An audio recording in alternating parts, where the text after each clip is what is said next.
Senator Ping Lacson, huwag kang mag-resign dyan sa Blue Ribbon Committee. Kailangan ka namin dyan. Kailangan ng matino na namumuno dyan sa Blue Ribbon Committee. Bakit ka pinagkakaisahan? Simple lang.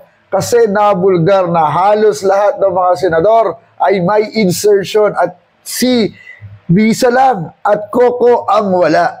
Pagkakaisahan ka talaga dyan. At may tendency pa na baka paltan pa bilang Senate President si Tito Soto sapagkat nabulgar na marami pala ang mga kasabwat dyan sa insertions na yan. Senator Lacson, kailangan mong tatagan ang loob mo at kailangan mong mag-hold sa pwestong yan para sa taong bayan.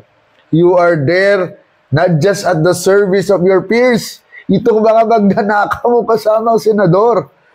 Dapat andyan ka at magpatuloy sapagkat may tiwala ang taong bayan sa iyo, Senator Ping Lacson. Alam namin na kaya mo yan at kaya mong ibulgar ang lahat ng mga walang hiya mula sa taas hanggang sa ibaba, lalong-lalo na mga kasama mong senador.